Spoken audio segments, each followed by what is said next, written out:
HTML course से related जो है नेक्स्ट ट्यूटोरियल है। हमने लास्ट क्लास के अंदर ये आर्टिकल लिखना सीखा था, डिफ टैग के बारे में सीखा था हमने, H1 से लेके H6 तक के बारे में सीखा था। तो आज हम और कुछ चीज़ें सीखते हैं। आज का टैग बहुत ज़्यादा अच्छा है, वो है इमेज टैग। तो इमेज टैग सबसे पहले हम इमेज टैग यूज़ क्यों करते हैं? तो इमेज टैग यूज़ होता है कि अगर हमें वेबसाइट के अंदर कोई भी इमेज डालनी हो, तो अब आप लोगों ने देखा होगा बहुत सारी जगह पे कि इमेज हम डालते कैसे। तो अब हम लोग देखते हैं आज के हम इमेज कैसे डालते हैं, वो है ING। इमेज टैग का यही सिंटेक्स है ING, और ये क्लोजिंग टैग नहीं होता, ये आप लोगों ने देखा होगा, इसके साथ कोई क्लोजिंग टैग नहीं है। तो सबसे पहले हम इमेज टैग की चीज़ों को समझ लेते हैं कि इमेज टैग में है क्या। तो इमेज टैग में है एक SRC और एक है ऑल्ट। तो SRC क्या होता है? SRC होता है उस इमेज की सोर्स। उस इमेज की सोर्स, अब जैसे मैंने गूगल पे जाके मैं आप लोगों को सर्च करके दिखाता हूँ।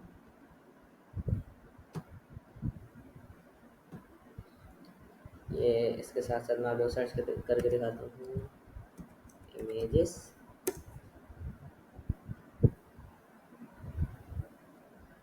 अब जैसे ये है, तो मैंने इसके राइट क्लिक करके इसका मैंने कर दिया कॉपी लिंक एड्रेस।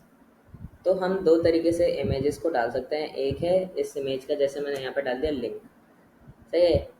तो अब हम लोग इसका आउटपुट में जाके देखते हैं कि अगर ये लोड हो रही है तो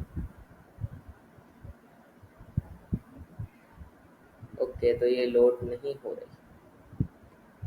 तो ये हमारी जो इमेज है ये लोड नहीं हो रही। अच्छा, तो अब हम लोग क्या करेंगे, हमारे पास है दो तरीके की चीज़ें। एक है इमेज का सोर्स और दूसरी है इमेज का ऑल्ट। तो ऑल्ट आप ये समझ लें, ये है ऑल्टरनेट, कि अगर इमेज का भी लोड ना हो तो आप क्या करें, आप ये ऑल्टरनेटिव ये डाल दें। अब जैसे मैंने यहाँ पे डाल दिया इमेज इमेज से, तो मैं एक कोई भी पिक्चर को डाल देता हूँ, like this one. Copy link, copy image address. Yes, copy image address करेंगे तो आ जाएगा।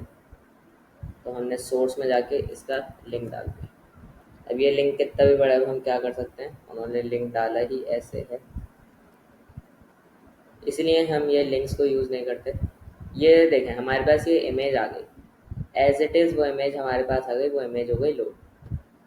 लेकिन ये इसका लिंक तो बहुत बड़ा है। अब हम ऐसे, ये हमारी वेबसाइट को बहुत ज़्यादा अजीब सा कर देगा, तो हम इसे Ctrl+C कर देते हैं। और इसके साथ साथ आप लोग क्या करें, अब मैं इसी इमेज को डाउनलोड करके भी दिखाता हूँ। मैंने ये देखें, अब यहाँ पे इमेज हमारी लोड नहीं हुई, तो इसने क्या कर दिया, उसका ऑल्टरनेटिव टेक्स्ट दिखा दिया। तो ये है, ये बहुत अच्छी चीज़ है। अब यहाँ पे जाके मैं अगर इसे डाउनलोड कर लूँ, सेव इमेजेस,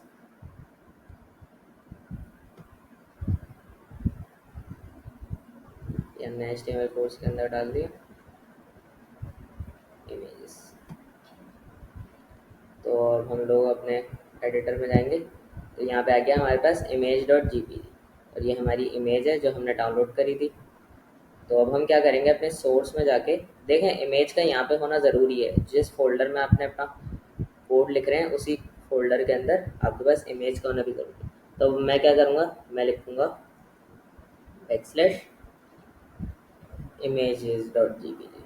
तो अभी आ जाना चाहिए हमारे आउटपुट में। तो देखें, ये हमारे पास आ गया।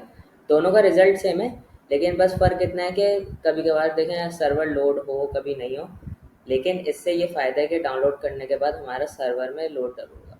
अच्छा, अब अगर हमें इमेज की साइज़ या विड्थ बढ़ानी है, तो इसके साथ भी है और एट्रीब्यूट है, ये है इसकी विड्थ। अब इमेज की विड्थ मान लें मैं कर दूँ 200 पिक्सल।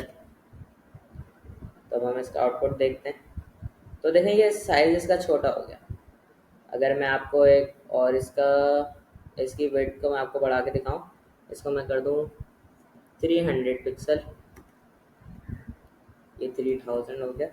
अब मैं अगर आपको इसको 300 पिक्सल करके दिखाऊं, तो ये बड़ी हो गई। अच्छा, अब मैं इसकी आप लोगों को हाइट एडजस्ट करके दिखाता हूँ। इसकी हाइट हो गई, हाइट हाइट एट्रीब्यूट भी होता है, और इसकी हाइट हो गई मान लें 400 पिक्सल। अब देखें ये इमेज का हाइट बहुत ज़्यादा बढ़ गई, लेकिन अगर मैं इसको एडजस्ट करूँ, इसको मैं कर दूँ 350, तो अब मेरा ख्याल है कि ये सही रहनी चाहिए। यस, अब ये वर्टिकल में आ गए, पहले ये लैंडस्केप में थी। फिलहाल को मैं इन सब चीज़ों को रिमूव कर देता हूँ। अच्छा, इसके अंदर एक और चीज़ होती है, वो होती है ओपेसिटी। तो हमें इस ओपेसिटी को क्या कर सकते हैं, हम इस ओपेसिटी को कर सकते हैं, मान लिया मैंने इसको कर दिया 50%।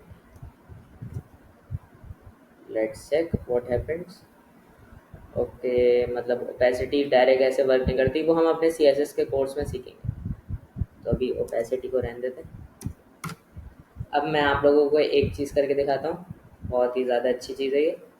तो लेट्स स्टार्ट अवर वर्क। अब मैंने एक डिव बना दिया।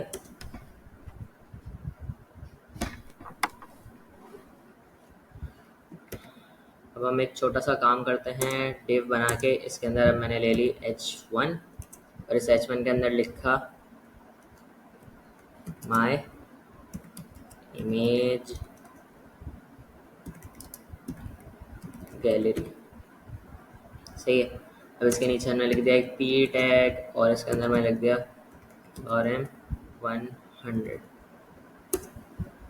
अच्छा जी, और इसके साथ साथ मैंने इसके नीचे कर दी एक, इसके अंदर मैंने एक इमेज डाल दी और इस इमेज का क्या था, बैकस्लैश और images डॉट jpg और ऑल्टरनेट में क्या डालूंगा मैं, माय गैलरी। तो अब हम इस कोड को रन करके देखते हैं। तो देखें ये हमारे पास एक छोटा सा ये आ गया माय इमेज। और अब मैं आप लोगों को एक और आज मैं आप लोगों को बहुत अच्छी चीज़ दिखाने वाला हूँ, वो है हम इसे राइट क्लिक करके इंस्पेक्ट पे जाएंगे ना, तो अब हमें पता चल जाएगा। इसका ये इंस्पेक्ट करने से हमारे पास ये आ गया पूरा इसका कॉन्सेप्ट। तो अब मैं आप लोगों को यहाँ से मैं आप लोगों को दिखा रहा था कि अब देखें, जैसे ही मैं इसके ऊपर गया डिव के ऊपर, तो देखें ये डिव जो है ना, ये पूरी हमारी वेबसाइट को एक साथ वो कर रहा है। हालांकि मैं इस डिव के अंदर अलग अलग चीज़ों को भी जाके कर सकता हूँ, जैसे ये पैराग्राफ टैग है, ये इसकी हेडिंग टैग है, ये इमेज टैग है, लेकिन डिव पूरी की पूरी इसको एक साथ कर सकता है। आप लोग देख रहे हैं मैंने डिव को सेलेक्ट करा हुआ है और ये पूरी की पूरी वेबसाइट के अंदर जितना भी कंटेंट है इस सबको इसने एक साथ सेट करा हुआ है। तो दैट्स ऑल फॉर टुडे।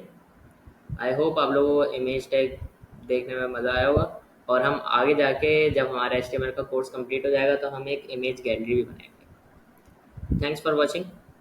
अल्लाह हाफिज़।